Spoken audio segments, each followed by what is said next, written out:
Anak yang terlahir hiperaktif atau biasa disebut dengan Attention Deficit Hyperactive Disorder merupakan anak yang mengalami kesulitan dalam berkonsentrasi, sulit tidur dan bahkan sulit fokus pada aktivitasnya. Anak yang hiperaktif ini pada umumnya sulit diatur dan bertingkah laku sesuka hatinya. Saat bayi, anak hiperaktif akan menunjukkan gejala terus-menerus seperti menangis, susah tidur, rewel, dan aktif dalam bergerak. Sejumlah penelitian telah dilakukan oleh para ahli dari berbagai pelosok dunia untuk mencari tahu atau menyikapi penyebab pasti dari anak hiperaktif. Hasilnya ini ada yang menyebutkan bahwa ada kesalahan pada otak anak. Kelainan pada otak ini bisa terjadi pada bagian depan otak, namun bisa juga terjadi pada senyawa kimia pengantar rangsangan atau neuron transmit dari jenis dopamin. Penyebab otak anak tidak berkembang ini terjadi pada anak yang penderita hiperaktif yang menyerang khususnya pada otak kanan yang memiliki ukuran lebih kecil. Anak hiperaktif ini bukan pengaruh buruk jika orang tua bisa mendidiknya dengan benar. Pada dasarnya, anak hiperaktif membutuhkan perhatian dan kasih sayang yang tulus dari orang tuanya. Selain itu, mereka juga perlu terapi di rumah agar kondisi fisik dan psikisnya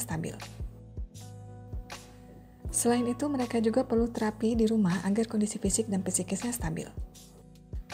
Berikut ini cara yang tepat untuk mendidik anak hiperaktif usia 7 tahun. 1. Perhatikan asupan makanan anak. Seperti halnya anak autis, ada beberapa jenis-jenis makanan yang harus dihindari oleh anak hiperaktif, yaitu makanan yang mengandung gluten dan kasein, seperti tepung terigu atau susu sapi. Jika kelebihan ini pada pola makannya, anak akan menjadi sulit dikendalikan, marah, dan mengamuk. Kelebihan glukosa juga tidak baik untuk anak-anak yang hiperaktif. Hindari juga pemberian makanan ringan, tinggi gula, tinggi garam, dan makanan instan. Hindari juga penyedap makanan, pemanis buatan, dan makanan yang mengandung karbohidrat tinggi. Perbanyak asupan makanan dari buah dan sayur karena ini sebagai makanan untuk anak hiperaktif yang paling direkomendasikan. 2. Beritahu kondisi anak pada lingkungan. Sifat anak yang hiperaktif seringkali mengganggu di tempat umum. Beritahukan kepada lingkungan tentang kondisi anak sehingga lingkungan bisa memahami dan membantu memberikan perilaku atau sikap yang tepat dalam menghadapi anak hiperaktif. 3. Ajarkan anak untuk bersosialisasi.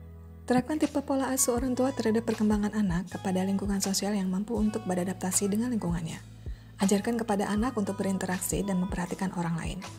Ajarkan juga pada anak-anak untuk berkomunikasi dengan orang lain.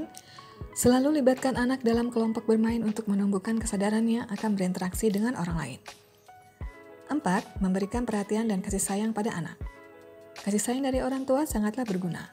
Anak yang hiperaktif ini perlu diberikan kasih sayang yang lebih agar ia lebih percaya diri, merasa aman dan nyaman bersama orang tuanya, serta mampu mendengarkan kata-kata orang tuanya. Beritahukanlah jadwal harian anak dan latihlah anak dengan jadwal rutin. 5. Berikan jadwal yang tepat. Jangan lakukan perubahan jadwal karena akan membuat kita susah mengatur anak. Dengan pemberian jadwal harian, maka anak akan terus menjadi lebih teratur dan menggunakan waktu dengan sebaik-baiknya. Rutinitas juga disesuaikan dengan jadwal yang ada, membatasi anak untuk melakukan hal lain yang mungkin tidak sesuai. Memberikan jadwal yang tepat pada anak bisa menjadi alternatif cara mendidik anak hiperaktif di rumah agar anak bisa lebih mengatur waktunya dengan baik. 6. Pilih gaya belajar yang tepat. Pahami kemampuan anak dalam menerima sebuah informasi, apakah anak lebih cepat menerima informasi dalam bentuk audio, membaca, menggambar, bermain, visual, atau audio visual. Serta perkuatlah gaya belajar tersebut sebagai bentuk gaya belajar yang efektif. Misalnya, jika anak lebih tertarik dengan coretan, maka gunakanlah teknik menggambar. 7. Kenali bakat anak sejak dini. Anak dengan hiperaktif memiliki kecenderungan kognitif. Kemampuan untuk berkomunikasi dan proses menerima informasi juga sangat lambat. Namun, bukan berarti mereka termasuk anak yang bodoh dan tidak mampu melakukan apapun. Anak-anak yang hiperaktif juga memiliki sebuah kelebihan tertentu yang jika dikembangkan akan menjadi kemampuan yang luar biasa. Penting bagi orang tua untuk mencari tahu bakat dan kemampuannya. Misalnya dalam bidang musik, teknologi, seni, atau yang lainnya. Jika bakat anak sudah ditemukan, maka anak-anak akan menekuni minat bakat tersebut sehingga bakatnya akan menjadi luar biasa. Jangan lupa untuk like dan share serta subscribe agar tidak ketinggalan informasi dari channel Ayah Bunda Pintar.